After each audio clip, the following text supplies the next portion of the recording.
Good morning dear student.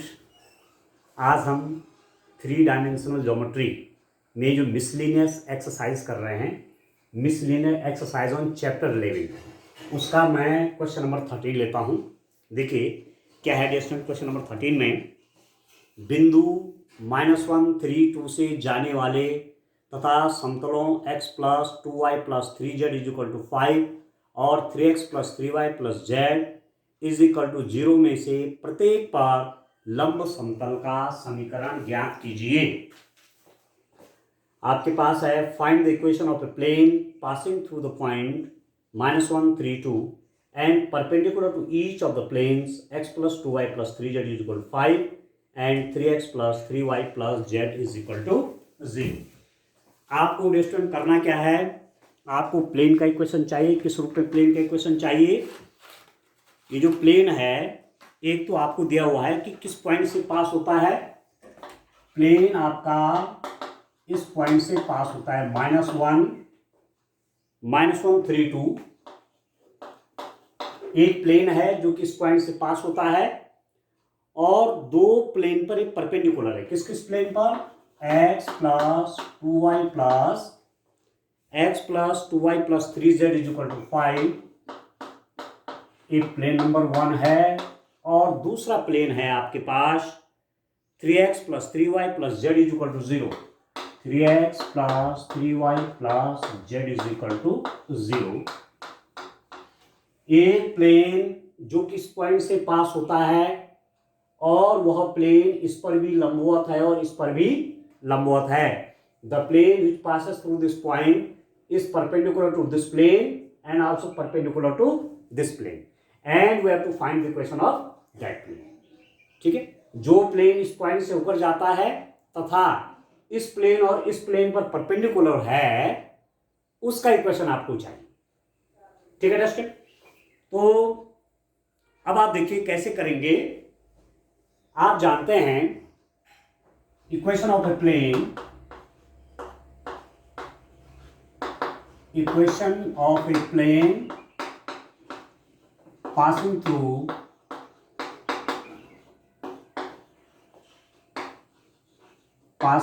the point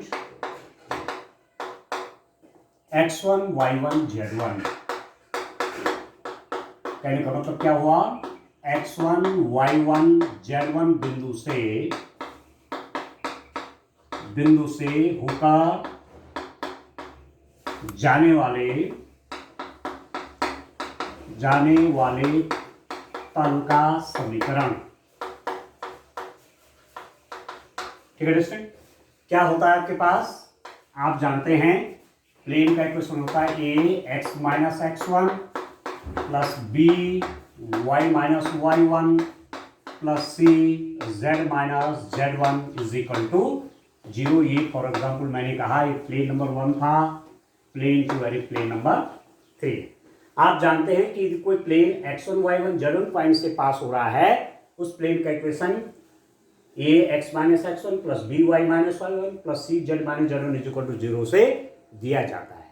ठीक है, और कंडीशन आपको क्या दे रखी है कि this plane is perpendicular to this plane, this plane is perpendicular to this plane. अब बड़ा इंटरेस्टिंग है स्टूडेंट, आप देखिए एक प्लेन आपका ये है, ठीक हो गया, और उस प्लेन पर परपेंडिकुलर प्लेन ये है। एक प्लेन आपका ये है और उस पर परपेंडिकुलर प्लेन ये है। ठीक है, तो आप जानते हैं कि ये कोई प्लेन है तो इस पर जो परपेंडिकुलर होगा उसके डायरेक्शन रेशियोज हैं 1, 2, 3। ये जो प्लेन आपको दिया हुआ है, ठीक है, इस पर जो अभी लंब है उसके दिक अनुपात है 3, 3, 1। ठीक हो गया। ये जो प्लेन है, ठीक है, इसके दिक अनुपात क्या क्या है? A B C. Direction cosines of the normal to the plane, मतलब तल के दिक अनुपात नहीं होते, तल पर लंब के होते हैं। ठीक है, तो इस तल पर लंब के दिक अनुपात क्या है? A B C. अब बात क्या आ रही है कि ये प्लेन आपके पास है, इस पर एक परपेंडिकुलर प्लेन है, तो इस प्लेन पर जो परपेंडिकुलर होगा वो यूं आएगा, ऐसे आएगा ना परपेंडिकुलर। और इस पर जो परपेंडिकुलर होगा ये होगा। तो इस प्लेन का परपेंडिकुलर है, इसका परपेंडिकुलर आपस में क्या होंगे, परपेंडिकुलर होंगे। ठीक है, एक प्लेन है, इस पर परपेंडिकुलर प्लेन है, इस पर जो परपेंडिकुलर होगा वो कैसे आएगा जस्ट ऐसे आएगा, ये है ना इस पर परपेंडिकुलर, और इस पर परपेंडिकुलर कैसे आएगा, यो आएगा। तो ये परपेंडिकुलर और ये परपेंडिकुलर दोनों क्या होंगे, परपेंडिकुलर होंगे। तो सीधी सीधी बात कहने का मतलब ये हुआ कि प्लेन 3 और प्लेन 1 पर जो परपेंडिकुलर हैं वो भी आपस में परपेंडिकुलर होंगे। ठीक है, अब मैं लिखता हूं plane 1 and plane 2 are perpendicular, then तब क्या मिलता है जैसे दो लाइनें परपेंडिकुलर हों, दो लाइनें परपेंडिकुलर हों, एक लाइन परपेंडिकुलर हों, तो क्या कंडीशन होती है, A1 A2 उनके डायरेक्शन रेशियोज में A1 A2 plus B1 B2 plus C1 C2 is equal to 0 होता है। यदि एक लाइन के direction ratios A1 B1 C1 हो, दूसरी लाइन के direction ratios A2 B2 C2 हो, ठीक है, तो उस प्लेन उनमें क्या रिलेशन होता है उन डायरेक्शन रेशियोज में, A1 A2 plus B1 B2 plus C1 C2 is equal to 0। इस प्लेन पर नॉर्मल के डायरेक्शन रेशियोज हैं, डीआर हो जाएंगे A1 B1 C1 आगे डिस्टेंट 1, 2, 3 1, 2, 3 और ये हो जाएगा A2, B2, C2 हो जाएंगे 3, 3, 1। ठीक है, और इस प्लेन पर नॉर्मल के डायरेक्शन रेशियोज ABC हो गए, तो ABC का मल्टीप्लाई इनके साथ हो जाएगा, तो क्या मिल जाएगा आपको, A into 1 plus B into 2 plus C into 3 is equal to 0। This implies that A plus 2B plus 3C is equal to 0। Equation number 4। ठीक हो गया। फिर देखिए plane 1 and plane 3 plane A और प्लेन 3 परपेंडिकुलर है। Plane A व plane 2, अब इसको ले लेते हैं, इसके साथ एक परपेंडिकुलर है। प्लेन 2 प्लेन 3 परस्पर लंब हैं, लंब हैं तो क्या हो जाएंगे, फिर वही A1 A2 plus B1 B2 plus C1 C2 equal to 0 से, तो इसका इस पर नॉर्मल की डायरेक्शन रेशियो देखिए, A इंटू उसकी मल्टीप्लाई इसके साथ 3 प्लस B इंटू इस 3 के साथ प्लस C इंटू यहाँ पर Z का कोएफिशिएंट 1 इज इक्वल टू 0, और आप लिख सकते हैं 3A plus 3B plus C is equal to 0। Equation number 5। ठीक है स्टूडेंट, अब आपको क्या करना है, अब आपको ABC की वैल्यू निकालेंगे 4 और 5 से। एक इक्वेशन है A plus 2B plus 3C equal to 0, दूसरी इक्वेशन है 3A plus 3B plus C equal to 0। इन दोनों को सॉल्व करिए। Solving equation 4 and 5। इक्वेशन 4 और 5 को सॉल्व करने पर अब मेरे पास क्या मिलेगा, इन दोनों को मैं सॉल्व कर लेता हूं अंडरस्टैंड। तो क्या मिलेगा आपको, कैसे लिखेंगे आप, देखिए क्रैमर्स रूल से कर देते हैं। आप देखिए A बाई, देखो किस किस को सॉल्व कर रहा हूं, इक्वेशन 5 एंड इक्वेशन 4 को। A बाई आप डिटरमिनेंट बना लीजिए। देखिए A ये है ना A, तो जब A बाई करेंगे तो ये दोनों छोड़ देंगे और B और C के कोएफिशिएंट लेंगे 2, 3, और यहां पर B और C के कोएफिशिएंट है 3, 1। ठीक है, is equal to B over, देखो B के बाद क्या है C, तो इसका कोएफिशिएंट आ गया 3 के बाद A का कोएफिशिएंट 1, यहां पर B के बाद C का कोएफिशिएंट 1 और A का coefficient 3 is equal to C over C divided by A का कोएफिशिएंट 1, 2 और इस coefficient 3 is equal to K। ठीक हो गया। This implies that A over, देखिए 2 minus nine is equal to B over 9 minus 1 is equal to C over 3 minus 6 is equal to K. ठीक है दोस्तों, तो आपके पास अब एबीसी की वैल्यू आ जाएगी। अब ये डिटरमिनेंट है, इसकी मल्टीप्लाई है, इसकी मल्टीप्लाई नेगेटिव करके 2 माइनस 9, ये 9 माइनस 1, ये 3 माइनस 6, ये मैंने सब लिख दिए। दिस इंप्लाइज दैट, यहां से आप एबीसी की वैल्यू निकाल लीजिए। This implies that A is equal to, यहां पर -7 आ जाएगा और के से मल्टीप्लाई तो -7 के। बी इज इक्वल टू कितना हो जाएगा, यहां पर 8 आ गया, 8 के, और सी आ गया डिस्टेंट आपका, सी कितना आ गया 3 माइनस 6, -3, ये -3 के हो। ठीक है, अब आप क्या करेंगे, एबीसी की वैल्यू जो हमारा कंसिडरेशन था, क्योंकि हमें तो इस प्लेन का इक्वेशन चाहिए, ये प्लेन इस प्लेन पे भी परपेंडिकुलर है, इस प्लेन पे भी परपेंडिकुलर, इस पॉइंट से पास होता है। ठीक है दोस्तों, तो आप देखिए एक लाइन मुझे और लिखनी चाहिए थी यहां पर। देखिए ये जो प्लेन 3 है, इसकी इक्वेशन आप ए एक्स माइनस पॉइंट आपके पास x1 क्या था, -1 है, तो +1 plus B Y minus y1, y means 3 plus C z minus z1 means 2 is equal to 0। इसको करिए इक्वेशन नंबर 3। ठीक हो गया, ये तो फॉर्मूला है ना कि x1 y1 z1 पॉइंट से प्लेन जाता है, उसका ये इक्वेशन है। ठीक है, अब आपके पास x1 y1 z1 दे रखे हैं -1 3 2, तो मैंने रख दिया x1 की जगह -1 तो माइनस माइनस प्लस, y1 की जगह 3, z1 की जगह 2 आगे 2 है ही। ठीक हो गया, अब एबीसी अननोन है, ये नहीं पता, एबीसी मैंने यहां से निकाल दी ये। ठीक है, तो equation of the required plane, ठीक है, equation of the plane which passes through this point and perpendicular to this plane and this plane, उस समतल का समीकरण जो कि इस बिंदु से ऊपर जाता है और इस तल पर भी लंबवत है और इस तल पर भी लंबवत है। तो कितना आएगा एडजस्टमेंट, आप वैल्यू रख लीजिए। देखिए एक्स वाई जेड आपके पास आया हुआ है, तो a इज इक्वल टू -7 के, तो a की जगह -7 के x प्लस 1, b की जगह आपके पास 8 के है, 8 के y माइनस 3, c की जगह है -3 के z minus 2 is equal to 0।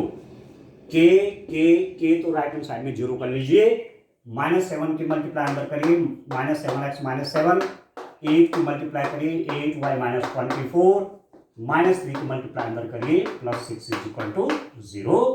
This implies that -7x plus 8y minus 3z।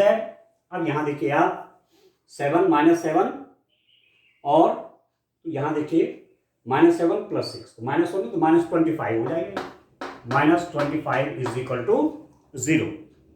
ठीक है दोस्तों, और आप इसको और सही रूप में लिख सकते हैं, क्योंकि इन जनरल हम क्या करते हैं कि शुरू में नेगेटिव नहीं रखते, तो पूरे साइन चेंज कर लीजिए, और ये हो जाएगा 7x, ये हो जाएगा -8y, ये हो जाएगा +3z, ये हो जाएगा +25 is equal to 0।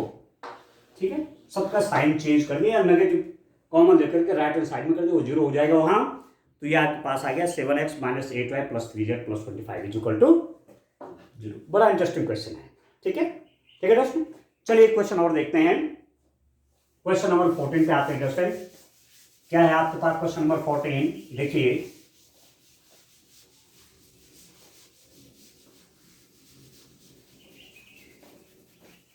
Question number 14 पे आते हैं दोस्तों। देखिए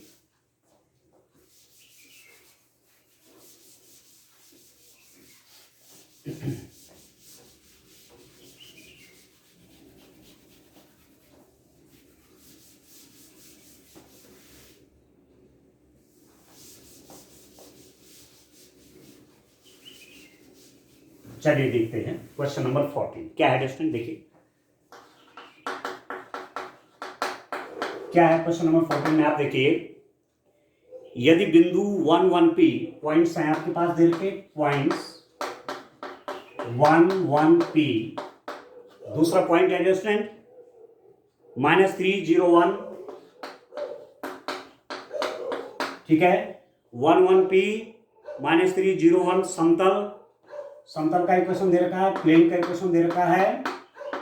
क्या दिया हुआ है? R dot 3i + 4j - 12k 3i + 4j - 12k + 13 = 0। ये प्लेन का इक्वेशन है, ठीक है। आपसे कहा जा रहा है यदि बिंदु 1 1 P -3 0 1 समतल R dot 3i + 4j - 12k + 13 = 0 से समान दूरी पर है तो P का मान ज्ञात कीजिए। If the points 1 1 P -3 0 1 are equidistant from the plane R dot 3i + 4j - 12k + 13 = 0, then find the value of P। ठीक है। इस प्लेन की डिस्टेंस इस पॉइंट से इस प्लेन की डिस्टेंस, इस पॉइंट से इस प्लेन की डिस्टेंस समान है तो P निकालिए, P की वैल्यू निकालिए, बस ये करना है। अब आप जानते हैं स्टूडेंट कि इक्वेशन ऑफ द प्लेन, समतल का समीकरण किस फॉर्म में? समतल का समीकरण सदिश रूप में।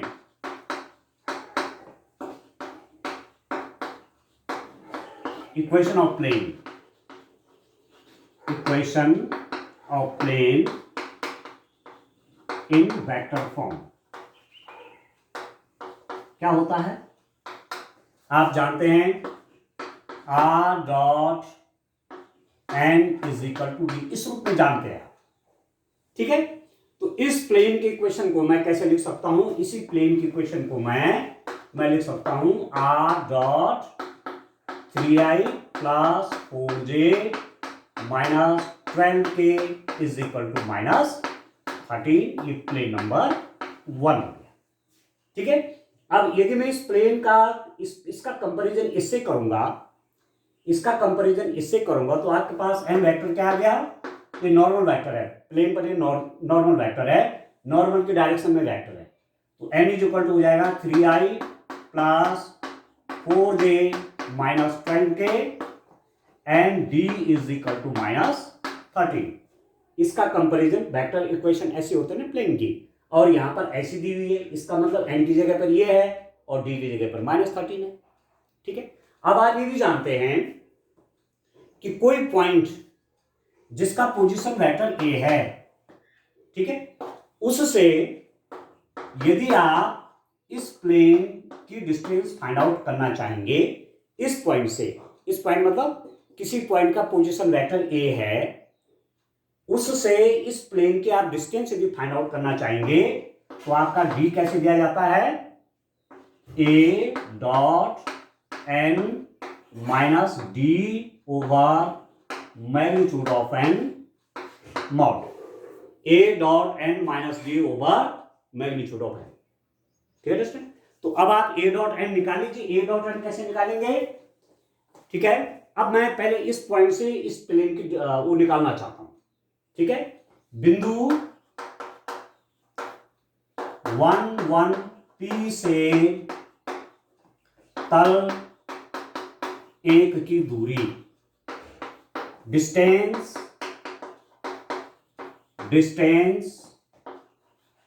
Of the plane from the point, किस पॉइंट से डिस्टेंस? 1 1 P, दैट इज, आप यहां पर A ले लिए, इसका पोजीशन वेक्टर, पॉइंट का पोजीशन वेक्टर क्या ले लीजिए दोस्तों? I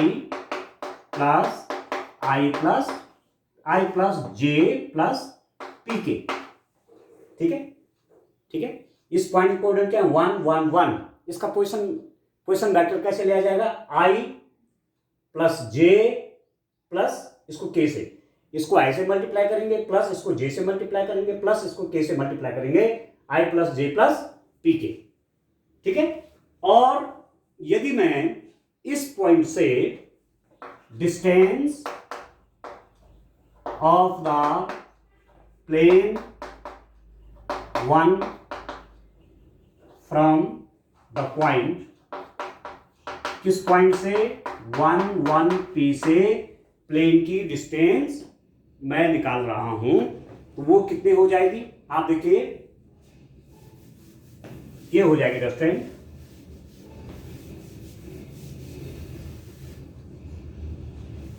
D1। आप देखिए D1 आपका हो जाएगा, यदि मैं उस डिस्टेंस को D1 ले लूं, मीन्स इस पॉइंट से इस प्लेन की डिस्टेंस यदि D1 है, तो मेरे पास क्या है A डॉट एन, ए की वैल्यू आपके पास क्या है A I plus J plus P के डॉट एन वेक्टर आपका ये है, ये 3I प्लस 4J माइनस 12 के माइनस डी कितना था -13 था, ठीक है दोस्तों, divided by magnitude of 3I plus 4J minus 12 के, और पूरे का ले लीजिए दोस्तों मॉड।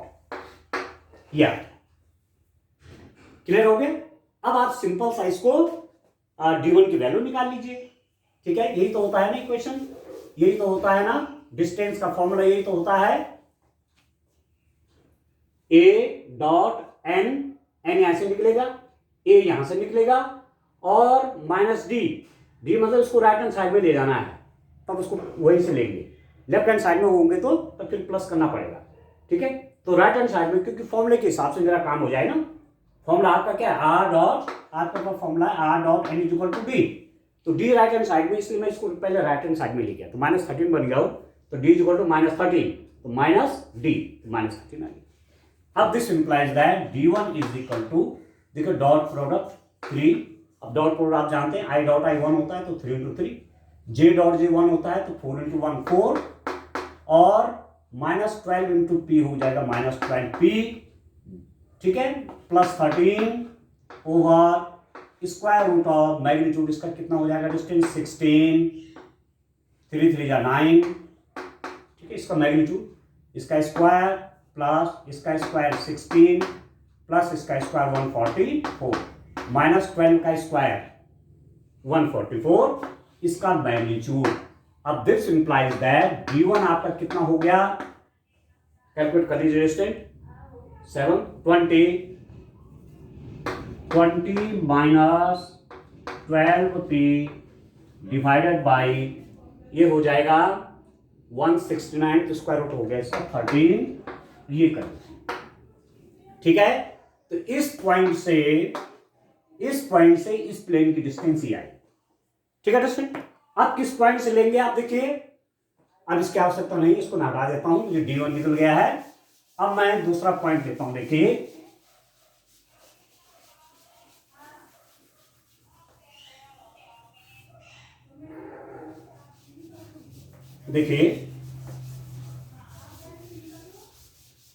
अब दूसरा पॉइंट कौन सा आपके पास, देखिए दूसरा पॉइंट है मेरे पास point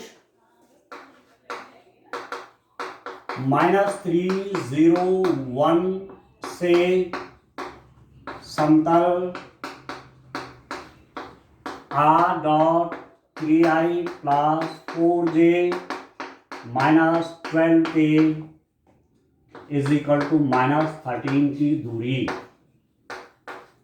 distance of this plane from this point, यदि मैं उसको D2 ले लूं तो कितना बनेगा, यहां पर आप ए वेक्टर कितना हो जाएगा डिस्टेंस, ए वेक्टर, इसका position vector -3I plus J भी 0 हो जाएगा, ये तो 0 हो जाएगा, J 0 हो जाएगा, K कितना 1, ठीक है डिस्टेंस, और N आपके पास ही है नॉर्मल वेक्टर, यहां पर 3I प्लेन के ऊपर प्लस 4J माइनस 12K, ठीक है। तो क्या है फॉर्मूला आपके पास, डिस्टेंस कैसे निकालते हैं, A dot N minus D over mod of magnitude of N और होल का मॉड, तो ऐसी D2 कैसे निकलेगा, A -3I plus K, A dot N मतलब ये dot 3I plus 4J minus 12K minus D minus 13, ठीक है दोस्तों, over magnitude of n, magnitude of n, इसका मैग्नीट्यूड कैसे निकालेंगे वेक्टर का? 3 का स्क्वायर 9, 4 का स्क्वायर 16, माइनस 12 का स्क्वायर 144। तो दिस इंप्लाइज दैट d2 कितना आ गया स्टूडेंट आपके पास? 3 माइनस 3 तो minus 9 dot dot I dot I 1, ठीक है। तो 3 माइनस 3 माइनस 9, ये तो j 0 हो जाएगा, k 0 हो जाएगा, k का सीधा इसके साथ आएगा k डॉट k 1, तो ये आ गया कितना? माइनस 12, ये हो जाएगा प्लस 13 डिवाइडेड बाय नीचे गया आपका 13 आ गया, ठीक है। ये 169 स्क्वायर रूट ऑफ 13 हो गया। अभी कितना हो जाएगा? माइनस 8 होगा, is equal to d2 is equal to, देखिए ये आपका माइनस 8 हो गया, माइनस 8 बाई 13।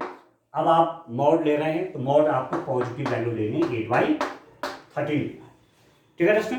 तो आपके पास दो बातें आ गई हैं, d1 ये है और d2 आपके पास है 8 बाई 13। और क्या दिया हुआ है आपके पास? दे रखा है स्टूडेंट, ये दोनों डिस्टेंस आपस में इक्वल हैं, ठीक है, ये तो दिया हुआ है। अब देखिए क्या कंडीशन है दे रखी,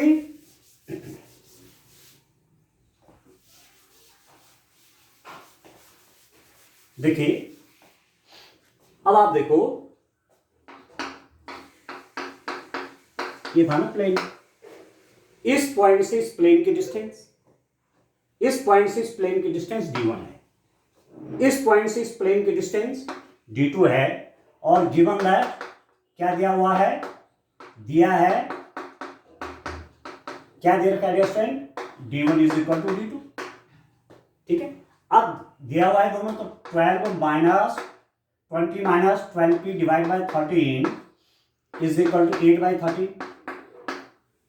ठीक है। ये आपको दे रखा है कि इस पॉइंट की डिस्टेंस यहां से इस प्लेन की डिस्टेंस d1, यहां से इस प्लेन की डिस्टेंस d2, ये दोनों इक्वल है, तो मैंने इक्वल कर दी, ठीक हो गया। अब आप देखिए यहां पर दो कंडीशन पैदा होते हैं दोस्तों। अब भाई मैग्नीट्यूड है ना, मतलब पॉजिटिव वैल्यू चाहिए। यदि इफ 20 इज ग्रेटर देन 20, इस 20 का मान इस 20 से ज्यादा है तो ऑलरेडी पॉजिटिव हो गया, ये 20 इससे ज्यादा है तो ये ऑलरेडी पॉजिटिव हो गया, ये पॉजिटिव है, ये नीचे।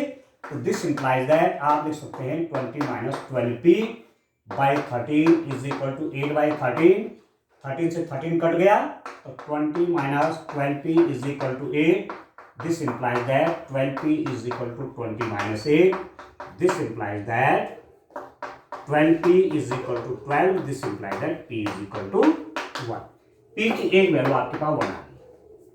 आप समझ रहे हैं यहाँ पर भाई आपको पॉजिटिव वैल्यू चाहिए ना, मॉड मतलब पॉजिटिव वैल्यू। तो ये जो 20 12p से बड़ा है तो ऑलरेडी पॉजिटिव है, तो मॉड की जरूरत नहीं, मैंने मॉड हटा दिया। 20 minus 12p by 13 is equal to 8 by 13, ठीक है। परंतु यदि देखिए यदि 20 इज लेस देन 12p, इस 20 का मान इससे छोटा है, ये बड़ा है, छोटा है, तो ये तो नेगेटिव हो जाएगा, नहीं होगा, ठीक है। 20 छोटा है और ये क्या है? बड़ा है। मान है 22 होता तो 20 माइनस 22 क्या? -2 हो गया, नेगेटिव हो गया ना। अब मॉड में आपको क्या चाहिए? पॉजिटिव चाहिए, तो नेगेटिव को पॉजिटिव बनाने के लिए एक नेगेटिव और लगा लीजिए। तो मैं क्या लगा दूंगा? -20 minus 12p divide by 13 is equal to 8 by 13। आप समझ में आ गया? ये 20 माइनस 12p नेगेटिव आ रहा है, क्यों? 20 छोटा है, 12p बड़ा है, तो ये नेगेटिव आएगा उसको पॉजिटिव बनाने के लिए, क्योंकि मुझे मॉड निकालना है। तो मॉड के लिए क्या करेंगे? एक नेगेटिव अपने ओर से लगाएंगे। -3 का मॉड इज इक्वल टू क्या निकालेंगे? -3, तो ये +3 आ गया। +4 का मॉड, ये 4 ही रहेगा क्योंकि ऑलरेडी पॉजिटिव है, तो वही मैंने यहां पर कर दिया। तो 30 से 13 कट गया। दिस इंप्लाइज दैट, इसको अंदर ले लूंगा, -20 + 12p इज इक्वल टू 8। तो this implies that 12p is equal to 20 वहां चला जाएगा, 20 + 8 12p is equal to 28। This implies that p is equal to 28 by 12। तो p की वैल्यू आपके पास कितनी आ गई? 7/3। तो p की दो वैल्यूज आ गई, p is equal to 1 and p is equal to 7/3। आपके पास p की दो वैल्यूज आएंगी, p का मान 1 और p का मान 7/3। ठीक है दोस्तों, तो इस टाइप से क्वेश्चन को आप करेंगे। आगे कुछ और क्वेश्चन लेंगे, अभी उसमें मुझे लगता है कि 1 या 2 लेक्चर और लेंगे। ठीक है, आज के लिए इतना काफी है। Thank you.